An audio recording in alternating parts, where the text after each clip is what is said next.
Bonjour, ici le chat pour Groupe Mon-Gris Canada. Aujourd'hui, les couvertures d'urgence. Tout de suite.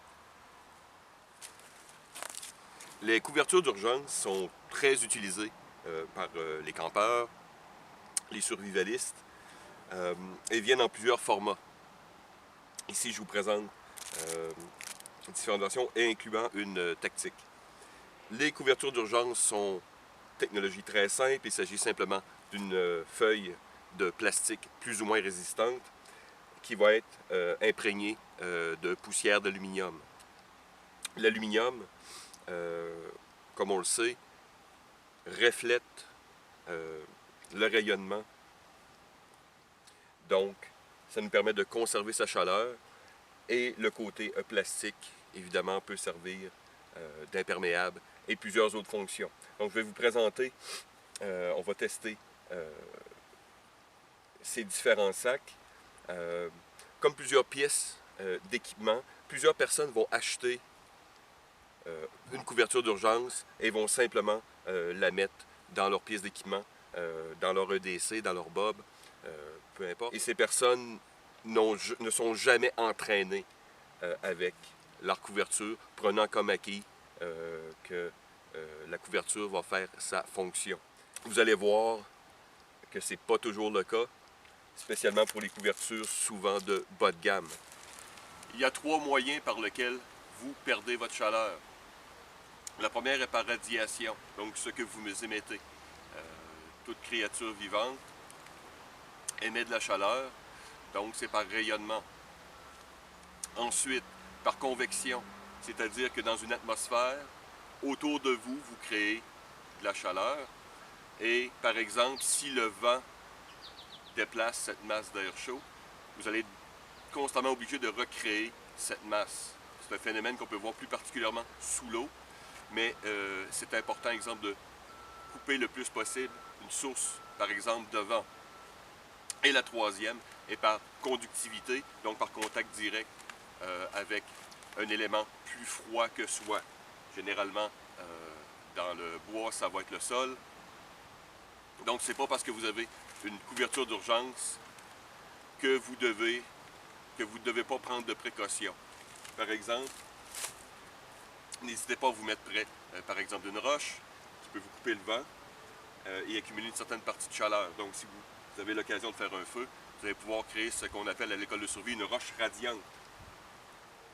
Si le sol, vous êtes en contact direct, c'est peut-être la manière la plus évidente que vous allez perdre votre chaleur. Vous allez vous étendre directement sur le sol, même avec une couverture d'urgence. La couverture d'urgence est très efficace pour le rayonnement et la convection, mais pas pour la conductivité. Donc, assurez-vous, si possible, d'avoir un matelas ou créer le plus grand espace entre vous et le sol. Ici, je vais essayer la version cocon. C'est moins connu, mais souvent, qu'est-ce que je fais, c'est que vous allez voir avec l'autre couverture, à 6 pieds 2, souvent les couvertures de bas de gamme, je peux juste couvrir que mes épaules. Donc, c'est plus ou moins efficace. Donc, qu'est-ce que je fais souvent? C'est que je vais simplement en coller deux ensemble. Et vous allez voir un exemple avec celui-ci.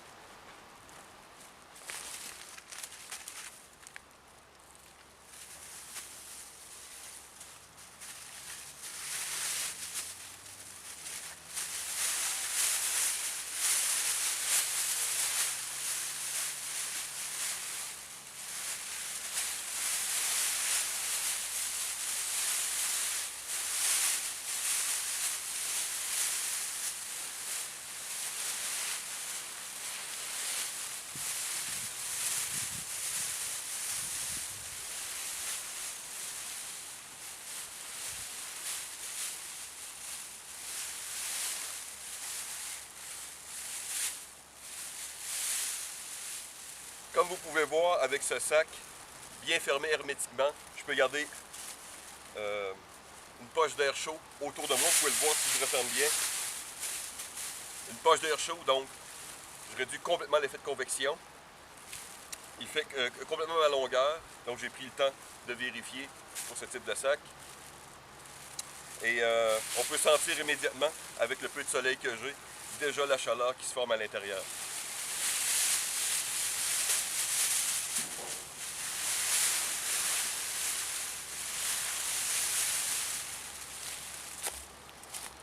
Et maintenant, passons à la couverture de la boutique du dollar.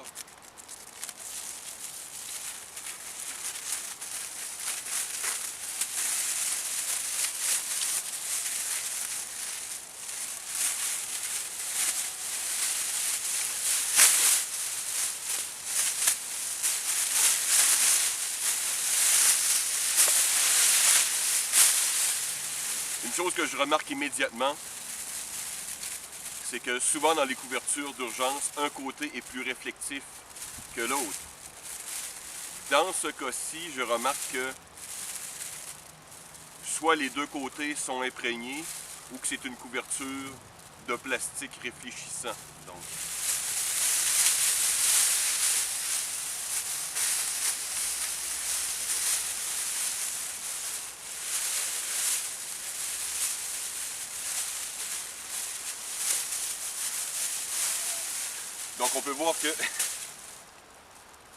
Donc on peut voir que celle-ci est quand même assez grande. J'ai un certain doute de la composition.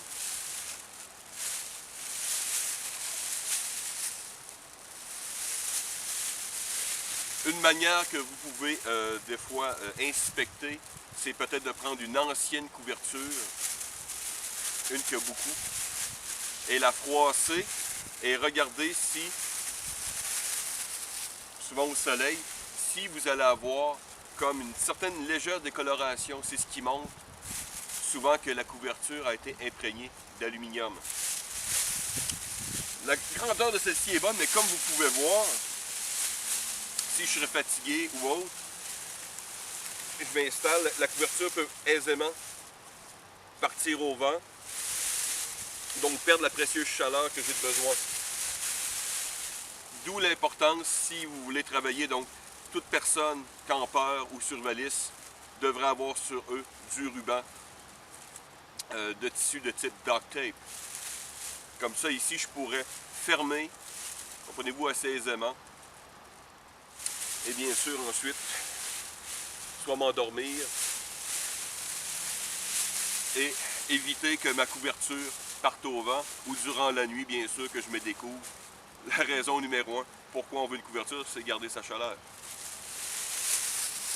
Une chose que vous pouvez préparer avant, donc c'est de sortir votre couverture d'urgence et de la préparer en mode poncho. Donc vous la repliez. Donc ici je trouve mon milieu et vous pouvez mettre environ 6 pouces. Donc avec ma main j'arrive ici.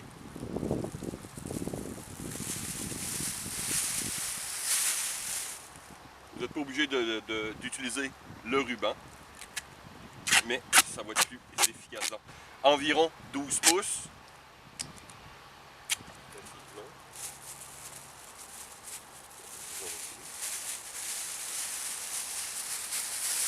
C'est un peu. Je vais pratiquer une ouverture pour ma tête.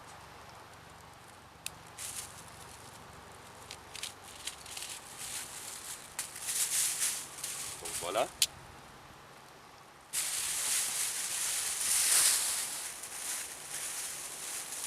Donc voilà, j'ai quelque chose qui ressemble à un poncho. Ça va me permettre de garder mon poncho sur moi, de conserver un peu plus de chaleur. Et bien sûr, si je m'endors ou il y a du vent assez fort, la couverture risque de rester sur moi. Vous pouvez prendre le ruban et fermer les côtés, donc en faire vraiment une version, on pourrait dire, sac de poubelle. Donc c'est à vous de configurer votre couverture d'urgence selon vos besoins. Je vous ai dit, vous pouvez les acheter directement, mais j'aime bien prendre les couvertures, les ouvrir et en préparer une et ensuite le remettre dans un format qui va très bien s'adapter à un de mes kits de survie ou de camping. Les couvertures ne servent pas seulement à se protéger des intempéries et garder sa chaleur. Plusieurs fonctions peuvent être prises. Donc, une des premières fonction qu'on peut utiliser, c'est bien sûr pour récolter l'eau de pluie. Vous avez qu'à déposer la couverture dans un trou, faire un trou, mettre votre couverture. Par exemple, je vais prendre mon poncho ici, je vais simplement le replier.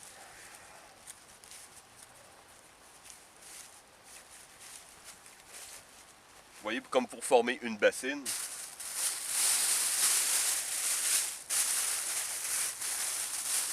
Et voilà, j'ai mon collecteur d'eau. Une couverture de survie, même détruite ou autre, peut servir encore ici. Comme vous allez pouvoir de bassine collecteur d'eau, ou vous pouvez utiliser les banderoles ici pour marquer, par exemple, votre sentier, laisser des marques, des marqueurs pour les équipes de recherche et sauvetage. Ici, j'avais acheté à la va-vite un abri d'urgence. Je ne l'ai jamais ouvert. Donc, j'ai préparé ici ma corde élastique. Donc, on va l'ouvrir ensemble et voir de quoi notre abri d'urgence a de l'air. Ah, c'est bien. Ce sac n'est pas un jouet. C'est bien.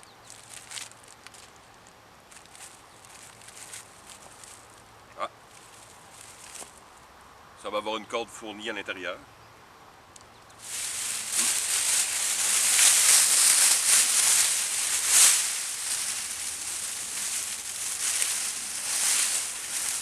Je pensais que ça allait être une espèce de tube, mais il semble que c'est une couverture, disons, régulière, mais beaucoup plus longue. On pourra bien sûr utiliser le ruban pour se faire des œillets ou une forme d'œillet. Ici, j'utilise des pinces alligators, toujours très pratique. Donc peut-être le replier pour donner encore plus de consistance. On voit que la toile d'urgence peut être très pratique, mais vu la longueur, comme vous avez pu voir peut-être en premier segment de vidéo, je crois que je convertirais plutôt cette toile, donc en collant chaque côté, en format sleeping bag. Je crois que je conserverais beaucoup plus de chaleur de cette manière-là. Mais en fait, ça fait bien sûr une grande toile pour collecter de l'eau et une toile de signalisation pour nos amis pilotes. Et le dernier sac que je voulais, dernière couverture d'urgence que je voulais présenter aujourd'hui est le Survival BV Bag de ProForce. Je remercie mon ami Jérémy qui m'a offert ce cadeau il y a quelques semaines. Donc on va le découvrir ensemble.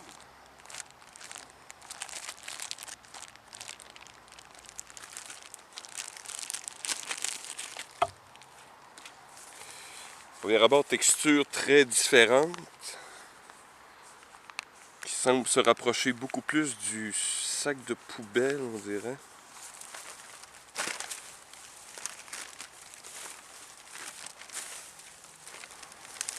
On sent la différence de l'extérieur de l'intérieur. Quand je le casse, je vois les textures, donc oui, il semble avoir une imprégnation d'aluminium. Plusieurs instructions. Signalisation sol-air, instruction de base, conservation de l'eau, navigation. Donc voilà, c'est un imprimé qui se répète sur la longueur. Maintenant, est-ce que...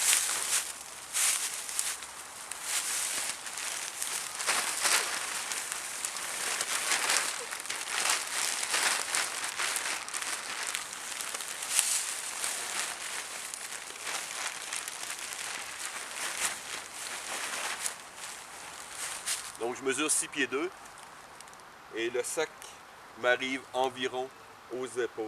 Donc oui, en cas d'urgence.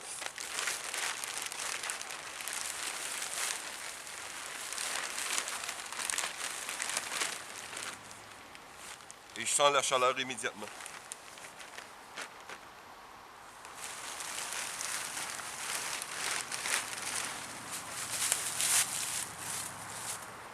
Voilà, j'espère que vous avez trouvé cette petite vidéo intéressante. En ce qui me concerne, pour avoir à l'occasion déployé des sacs d'urgence, je préfère la version longue de type sleeping bag. Vous pouvez combiner, c'est-à-dire que vous pouvez ajouter un sac par-dessus l'autre, par-dessus l'autre. Bien sûr, en évitant, vous savez que c'est absolument imperméable, spécialement en hiver, donc évitez la condensation. Mais le nouveau BV Pro Force me semble très intéressant parce que je suis dans le tactique aussi. Donc, c'est essayé. Prochain coup, je vais essayer de faire peut-être une mise à jour de la vidéo dans des conditions peut-être beaucoup plus, on pourrait dire, intéressantes. Merci de m'avoir écouté. À la prochaine.